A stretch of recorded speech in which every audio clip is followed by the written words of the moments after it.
매우 이례적인 법정 소송이 진행되고 있습니다. 우리나라에 아주 처음 있는 일이죠. 헌정사상 처음 있는 일입니다. 그래서 또 전 세계도 매우 관심 있게 보고 보도하고 있습니다.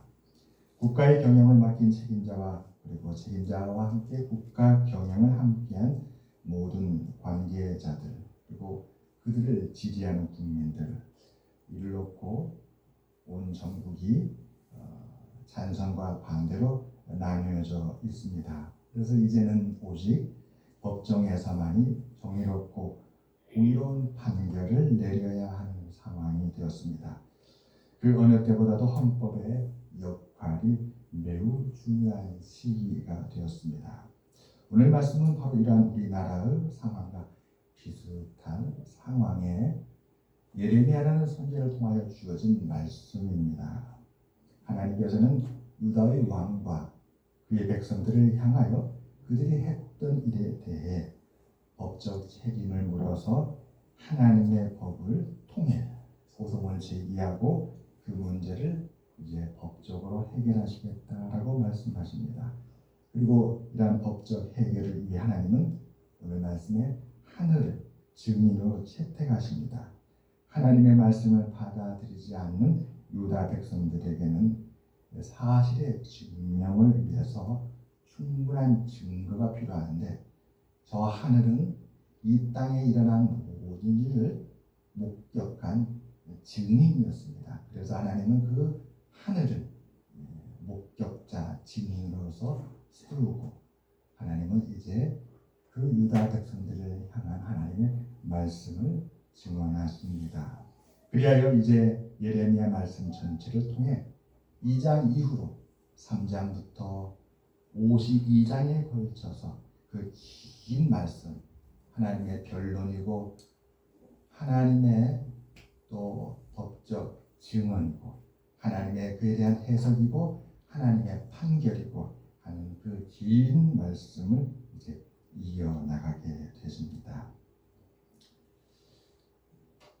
하나님은 후대를 위하여 하나님의 백성 유다가 경험했던 역사를 예레미야 선지자를 통하여서 해석해 주셨습니다.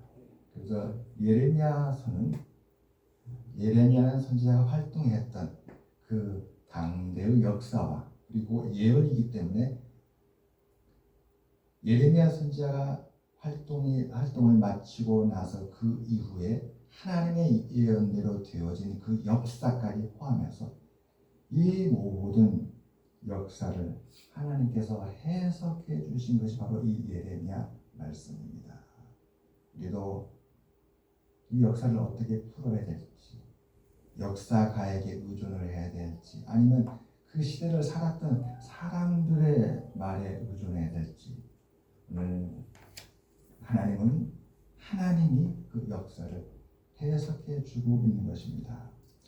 유다 백성들이 겪었던 역사는 매우 놀라운 일이었습니다. 유다의 역사 이전에는 없었던 일이 예레미야 당대에 일어났던 것이었습니다. 또한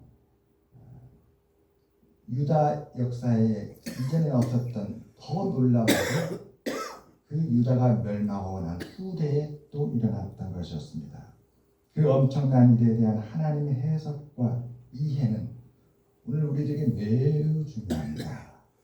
그 이유는 그 역사에 대한 해석이 바로 오늘의 역사에 대한 해석이 되고 그 시대를 살았던 사람들의 삶의 이해는 곧 오늘을 살아가는 우리의 삶의 이해가 되기 때문에 그렇습니다. 한 나라의 역사와 개인의 삶은 한 몸과 같습니다. 역사와 삶을 다스리고 이끄시는 하나님의 말씀만이 우리가 그 모든 것을 이해할 수 있는 가장 진실한 것입니다. 하나님은 유다 역사를 계획하셨고 그 역사의 시작이었습니다. 하나님은 유다의 역사를 바라보시며 그 역사를 이끄셨습니다. 하나님은 그 유다 역사를 향하여서 내일에 대한 희망을 갖고 있으셨습니다. 그래서 유다 역사에 일어난 일은 하나님이 그들을 위한 일이었고 그들의 미래를 위한 것이었고, 뿐만 아니라 이 일은 장차 하나님을 믿고 하나님을 섬기며 하나님의 사람으로 살아갈 오늘 우리들을 위한 역사이기 때문에 그렇습니다. 유다가 왜 멸망하게 되었는가? 이 예레미야서는 열왕기서와 역대기서를 같이 보아야 합니다. 열왕기서는 유다의 왕들을 중심으로 편집된 성경 말씀입니다. 역대기는 유다의 역사 가운데 일어난 특별한 사건, 하나님의 뜻이 있고 계획이 있었던 중요한 사건들을 기준으로 편집된 것이 역대기입니다.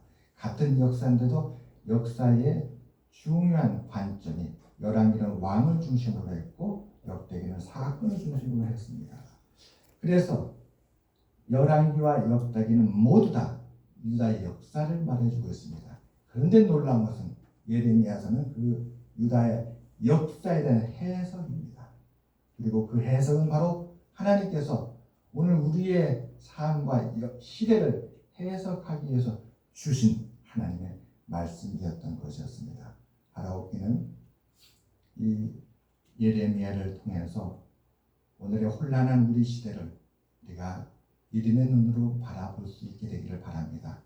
예레미야를 통해서 시대가 혼란하고 나라가 혼란하니까 사실은 우리 개인도 혼란하고 길을 방황하게 됩니다. 나라와 역사, 국민과 우리 한 개인은 다 같이 하나입니다. 지도자가 흔들리면 나라가 흔들리고 나라가 흔들리면 그 나라의 백성과 개인이 흔들리게 됩니다. 바라기는 이 예레미야서를 통해서 우리 모두가 하나님께서 새롭게 주신 이 새해의 길을 잃지 아니하고 옳은 길, 은혜의 길, 믿음의 길, 구원의 길, 하나님께서 우리를 이끌어 주신 그 선한 길을 잃지 않게 되기를 주님의 이름으로 축원합니다. 아멘.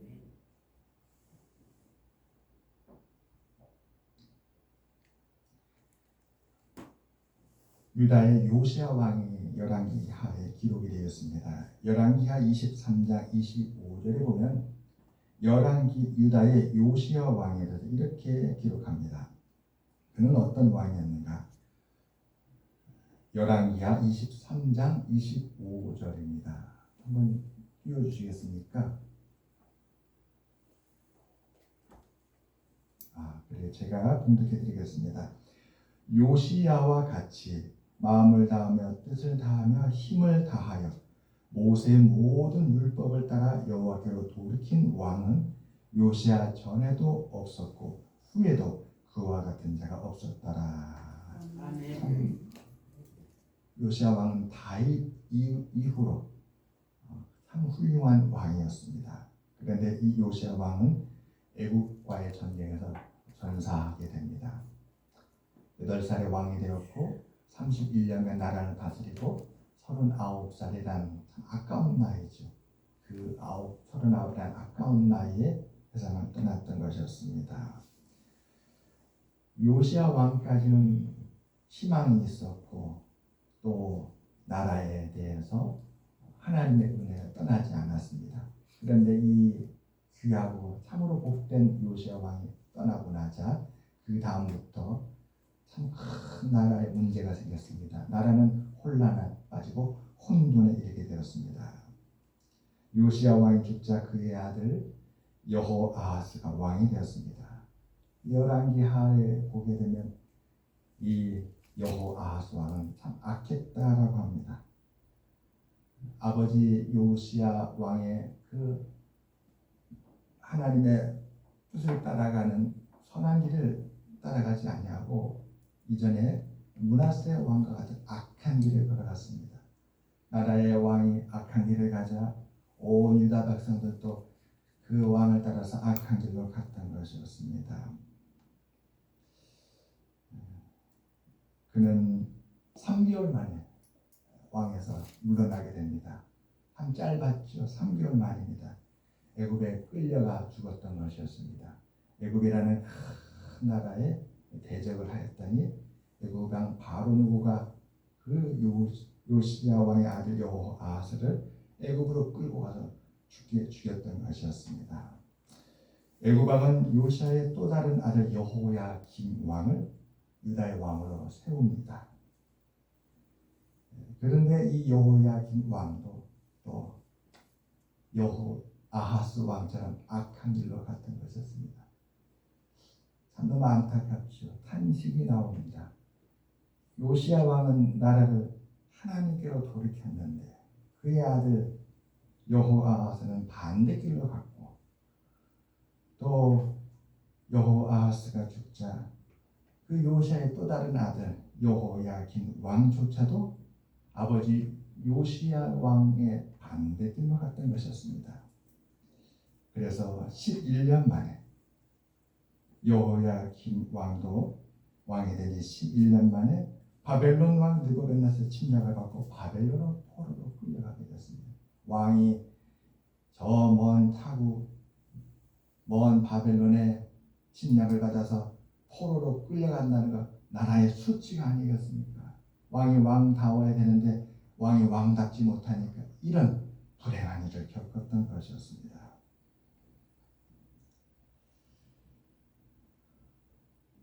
여호야김의 아들 여호야김이 8세의 왕이 되어 3개월하고 10일간 다스리는 그 다음에 일어나게 됩니다. 저기 나오네요. 요시야 왕에는 두 아들이 있었습니다. 바로 여호아하스와 여호야김이었습니다. 두 왕 다 악한 길로 가서 결국은 짧게 생을 마치게 되었습니다. 그리고 여호야김의 아들 여호야긴이 나옵니다. 이 여호야김은 8세의 왕이 돼서 3개월하고 10일간 나라를 다스렸습니다. 그런데 그도 비참한 결국을 맞습니다. 바벨론의 포로로 끌려갔던 것이었습니다. 여러분 참 안타깝지 않습니까? 정리해보면 요시야라는 왕이 나라를 하나님께 돌려서 정말로 믿음의 나라로, 하나님의 나라로, 선한 나라로 온 백성들이 이제는 악한 길에서 돌이켜서 하나님을 섬기는 그런 나라가 되는 꿈을 꾸고 최선을 다했습니다. 그런데 그 왕이 세상을 떠나자 그의 아들 여호아하스는 애굽의 포로로 끌려가 죽고, 또 요시야의 또 다른 아들 여호야김과 또 여호야김의 아들 여호야긴, 부자관계죠. 그 두 부자관계도 또한 바벨론의 포로로 끌려갔던 것이었습니다. 그러나 불행은 여기서 끝나지 않았습니다. 불행은 마지막까지 갔던 것이었습니다. 유다의 마지막 왕이 시드기야 왕입니다.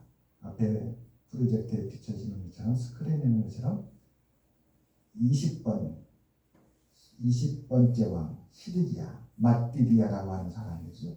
그는 바로 유다의 마지막 왕이 되는데 그 시드기야 왕에게까지 불행은 이어졌던 것이었습니다. 바벨론 왕은 시드기야 왕 앞에서 그의 두 아들을 죽이고 그의 두 눈을 뽑고 그를 노사슬에 묶어서 그리고 결박하여서 바벨론으로 끌고 갔던 것이었습니다. 이렇게 해서 유다는 멸망하는데 하나님은 성경 말씀을 통해서 유다의 멸망을 해석하기를 하나님의 진노로 멸망하였다. 여러분, 왜 하나님은 유다에 대해 이토록 진노하셨을까요? 하나님은 요시야 왕이 그토록 하나님께로 보답하려고 최선을 다했는데, 그러면 그런 왕이 있을 수 있으므로 세워지고 하나님께 최선을 다하는 왕도 있으니까 시드기야 왕까지 4대에 걸쳐서 악한 길을 갈지라도 기다렸다가 그 다음에 정말 선한 왕이 나올 때까지 하나님께서 진노를 멈출 수는 없었을까요? 오늘 열왕기하 23장 26절을 보면 그에 대한 하나님의 답이 나옵니다. 왜 하나님께서 진노를 멈추지 않았는가? 열왕기하 23장 26절 말씀입니다. 그러나 여호와께서 유다를 향하여 내리신 그 크게 타오르는 진노를 돌이키지 아니하셨으니 이는 므낫세가 여호와를 경노하게 한 그 모든 경노 때문이다. 히스기야 왕의 아들이 므낫세입니다. 므낫세 왕 아들 요담이고 요담 왕 아들이 오시아 왕입니다. 그런데 이 므낫세 왕이 너무나도 하나님 앞에 악했던 것이었습니다. 그래서 열왕기하 23장 26장은 그 므낫세의 경록히 함, 하나님의 경록히 함이 너무나 컸기 때문에 하나님께서는 그 진도를 돌이키지 아니하였다. 아멘. 참 악은 뿌리가 깊은 것 같아요. 우리의 속담에도 3살 버릇이 8까지 간다고 하잖아요. 어린아이가 어릴 때에 그 작은 것 하나 훔치는 것을 아주 다스리고 훔치지 못하도록 가르치게 되면 그 아이는 그 악한 길을 손을 끊고 다시는 안 한다고 합니다. 전에 우리 원로 목사님께서 예화를 많이 드렸잖아요. 사형수 되기 전에 소원이 하나 있는데 어머니를 보고 싶다고. 그래서 어머니를 생각했더니 사형수가 마지막으로 했던 말이 그거잖아요. 어머니가 내가 어렸을 때 나를 사랑한다 무조건 내 원하는 걸 해주지 않고 나의 잘못에 대해서 어머니가 나를 가르쳐주고 깨우쳐주고 그 악한 길을 돌이키게 해줬더라면 오늘의 내가 있지 않았을 텐데 그것이 너무 원통합니다. 그렇게 얘기했다고 합니다. 하나님은 유다를 사랑했습니다. 악을 행하는 유다의 왕들과 백성들을 긍휼히 여기시고 선지자를 보내주셨습니다. 그 선지자 가운데 한 사람이 바로 예레미야입니다. 먼저는 이사야 선지자와 함께 더불어 이 예레미야 선지자를 하나님께서 보내주셨던 것이었습니다. 그러나 유다의 왕들과 백성들은 예레미야 선지자가 전한 예언의 말씀을 듣지 않았습니다. 하나님은 역사 속에 긍휼을 베풀어 주셔서 그들이 돌아올 수 있도록 기회를 주셨어요. 하나님은 무작정 진노하시는 분이 아니시나 하나님은 손을 내밀어서 붙잡아 주시고 길을 열어주시고 기다리시고 인애를 거두지 아니하신 하나님이셨습니다. 하나님은 예레미야 선지자를 통해서 그 유다 백성들에게 하나님의 진노에서 떠날 수 있도록 그들에게 구원의 메시지, 말씀을 전했던 것이었습니다. 그런데 그들이 그걸 듣지 않았다는 것이었습니다. 역대하 36장 11절과 13절입니다. 이스라엘 백성들에 있었던 특별한 일을 역대기는 이렇게 증거해주고 있습니다. 역대하 36장 11절, 13절입니다. 시드기야가 왕위에 오를 때의 나이가 21세라 예루살렘에서 11년 동안 다스리며 그의 하나님 여호와 보시기에 악을 행하고 선지자 예레미야가 여호와의 말씀으로 일러도 그 앞에서 겸손하지 아니하였으며 또한 느부갓네살 왕이 그를 그의 하나님을 가리켜 맹세하게 하였으나 그가 왕을 배반하고 목을 곱게 하며 마음을 완악하게 하여 이스라엘 하나님 여호와께로 돌아오지 아니하였다. 아멘. 예레미야를 통해서 말씀을 전했는데 그들이 듣지 아니하고 악으로부터 돌아오지 않았다는 것이 역대하 36장의 증거였습니다. 하나님의 진노는 법적으로 적법한 것이었다는 것이죠. 하나님의 진노를 거두지 아니하고 유다를 멸망하도록 하나님께서 징계하신 것은 무도하고 너무나도 무법하고 거치고 지나친 것이 아니라는 거예요. 하나님은 이미 그들을 구원하기 위해서 선지자를 통해서 말씀을 전했는데 듣지 않은 그들의 책임이라는 것이었습니다. 역대하 36장은 유다의 멸망되는 마지막 때에 대하여서도 예레미야 선지자를 통해 전하신 하나님의 말씀에 대해 이렇게 증거합니다. 역대하 36장 20절과 21절입니다. 역대하 36장 20절과 21절 말씀. 칼에서 살아남은 자를 그가 바벨론으로 사로잡아 가매 무리가 거기서 갈대아 왕과 그의 자손은 노예가 되어 바사국이 통치할 때까지 이르니라. 이에 토지가 황폐하여 안식년을 누림같이 안식하여 70년을 지냈으니 여호와께서 예레미야의 입으로 하신 말씀이 이루어졌더라. 하나님은 혼돈하고 하나님의 말씀을 듣지 않는 이스라엘이었지만 유다였지만 하나님은 긍휼과 자비를 포기하지 않으셨어요. 비록 유다는 멸망에 이르게 되었지만 하나님은 그 후 70년이라는 안식의 시간을 주셨습니다. 70년이라는 시간이 지나면 반드시 다시 돌아오도록 미리 선지자 예레미야를 통해서 예언의 말씀을 주셨고 그 말씀을 하나님이 이루어 주셨다는 것이었습니다.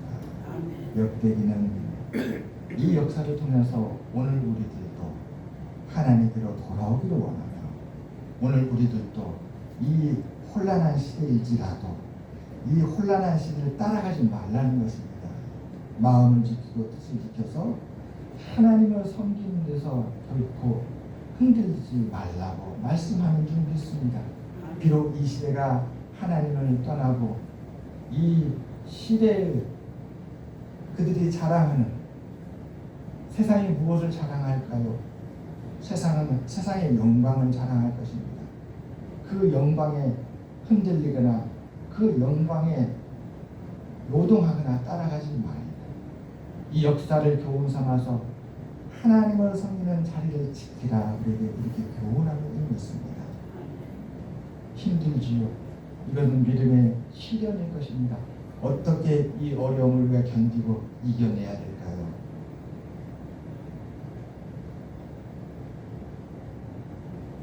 저는 한 가지를 찾았습니다.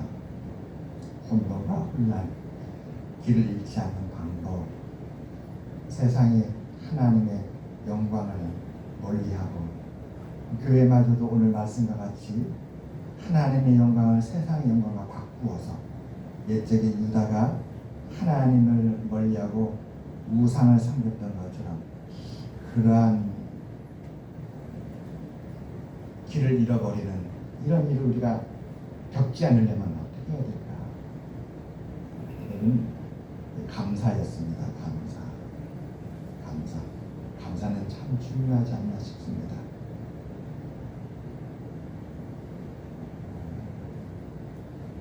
김용기 장로님이 그런 말씀을 했다고요. 그분에 대한 일화를 어느 목사님이 소개하시는데 그 소개가 제 마음에 참 많이 울림이 됐습니다. 훌륭하신 분이었어요. 김용기 장로님.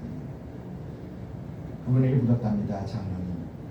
장로님은 행복하십니까? 그랬고요. 행복하십니까? 그래 이 장로님 뜻밖에도 아니요라고 하더랍니다. 이분은 믿음이 충만하고 정말 이웃을 위해서 헌신하고 봉사하니까 이분이야말로 행복한 삶을 살 줄 알았는데 그렇지 않다는 거예요. 그런데 그 다음 말에 마음에 큰 울림이 있습니다. 저는 행복하지 않습니다. 그러나 감사합니다. 우리 모두 감사했으면 좋겠습니다. 여호아스 왕이 아버지 요시야 왕의 그런 믿음을 감사했더라면 여러분 그렇잖아요. 내가 세상을 바꾸려고 애를 쓴다고 해서 세상이 바꾸지나 세상은 안 바뀌어집니다. 요시야 왕이 그렇게 개혁을 했으나 그 개혁은 오히려 백성들을 신앙 안에서 이렇게 살려다 보니까 무거운 짐이 되고 백성들에게 힘겨웠고 어려웠을 것입니다. 그들에게도 같은 고민이 있었지 않았을까요? 그렇게 개혁을 한다고 해서 나라가 바뀌는가?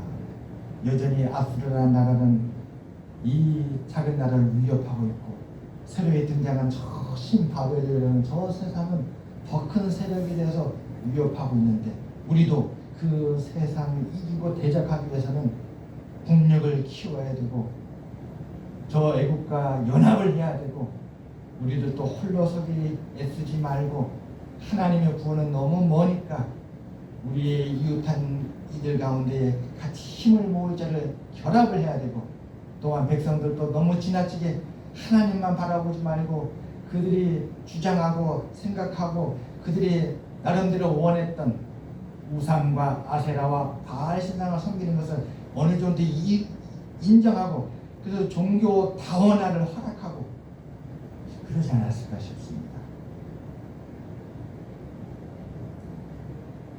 비록 상황이 우리에게 불리한다 할지라도 하나님 앞에 감사한다면 지금 당장 어떤 큰 변화가 일어나서 우리가 바라던 것이 이루어지지 않는다 할지라도 그것이 너무 멀리 있는 것 같다 할지라도 하나님 앞에 오늘 감사하면서 최선을 다해 살아갔다라면 비록 악은 너무나도 가깝고 하나님의 선은 너무 멀다 할지라도 그러나 역사의 교훈에 귀를 기울이면서 힘들지라도 다시 믿음의 개혁을 추진하고 하나님 온전히 섬기기 위해서 최선을 다해서 애쓰면 하나님은 반드시 그 모든 믿음에 응답하여 주고 보상해 주시고 은혜를 넘치게 베풀어 주실 텐데 하는 아쉬움이 있습니다. 거기서 오늘 이 예림의 탄식이 일어나지 않는가 이런 생각을 하게 됩니다. 사랑하는 여러분, 오늘 말씀에 유다 백성들은 두 가지 잘못을 했다고 합니다. 오늘 말씀에 보게 되면 이렇게 두 가지 그들의 잘못을 말씀하시죠. 13절입니다. 내 백성이 두 가지 악을 행하였나니 곧 그들이 생수에 근원되는 나를 버린 것과 스스로 웅덩이를 판 것인데 그것은 그 물을 가두지 못할 터진 웅덩이들이다. 첫째는 생수에 근원 것은 하나님을 버렸다는 것이죠. 우상을 섬겼다는 것이었습니다. 또 두 번째는 그들이 스스로 살아갈 길을 찾았습니다. 그들 스스로가 그들의 길을 찾았습니다. 어떻게 찾았는가? 터진 웅덩이에 물을 가두었다는 것이죠. 여러분, 물 빠진 물에 물을 부으면 물이 결코 채워지지 않습니다. 그런데 유다 백성들이 하나님을 떠나서 스스로 살기 위해서 살 길을 찾았는데 그들의 모습이 마치 바닥이 깨진 터진 그 항아리에 물을 붓는 것 같은 그런 모습이었다는 것이죠. 수고는 수고대로 하지만 마음으로는 생각합니다. 그래, 이렇게 수고하면 반드시 앞으로 이런 큰 삶의 변화가 일어나고 또 바라던 것들이 다 이루어지고서 생각합니다. 그러나 그 수고가 결코 이루어지지 않고 헛된 수고가 된다는 것입니다. 그러면서 오늘 예레미야 선지를 통해서 하나님은 탄식하면서 오늘 우리에게 말씀하는 점이 있습니다. 생수의 근원은 하나님이시다. 하나님이 우리의 근원이 되신 줄 믿습니다. 여호와 나의 목자 내게 부족 없네. 푸른 초장 위에 나의 몸 누이시네. 선한 목자 오 나의 목자여 생수가 넘치는 곳 날 위해 그래요. 예수님도 말씀하셨습니다. 내가 주는 물은 그 속에서 영생하도록 솟아나는 생물이다. 아멘.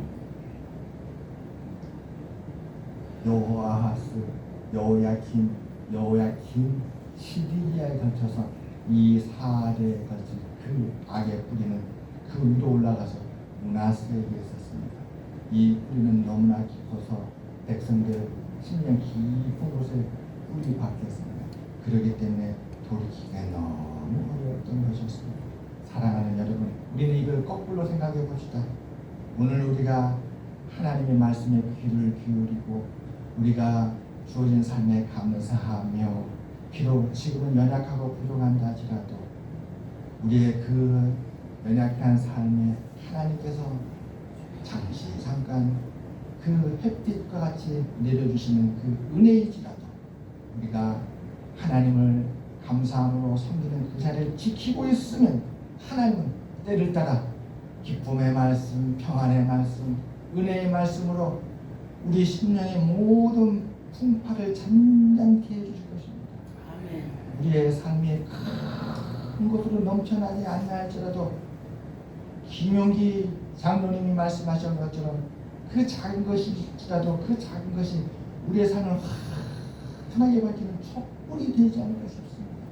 그렇게 우리가 삶의 자리를 지키고 나아가면 세상이 혼돈하고 세상이 진동한다 할지라도 이 세상은 오늘 번영하고 이 세상은 오늘 대단히 화려한다 할지라도 잠시 후에 그 모든 것이 바람에 이렇게 날리는 것처럼 사라지고 휩쓸려가는 우리는 목도하게 될 것이며 모든 세상이 변화되고 하는 그 혼돈의 시대에 시냇가에 심은 나무같이 자리를 지켰던 우리는 하나님을 향해 청천히 풀려며 하나님을 향한 찬송과 감사가 끊어지지 않는 아름답고 복되는 삶이 될 줄을 믿습니다.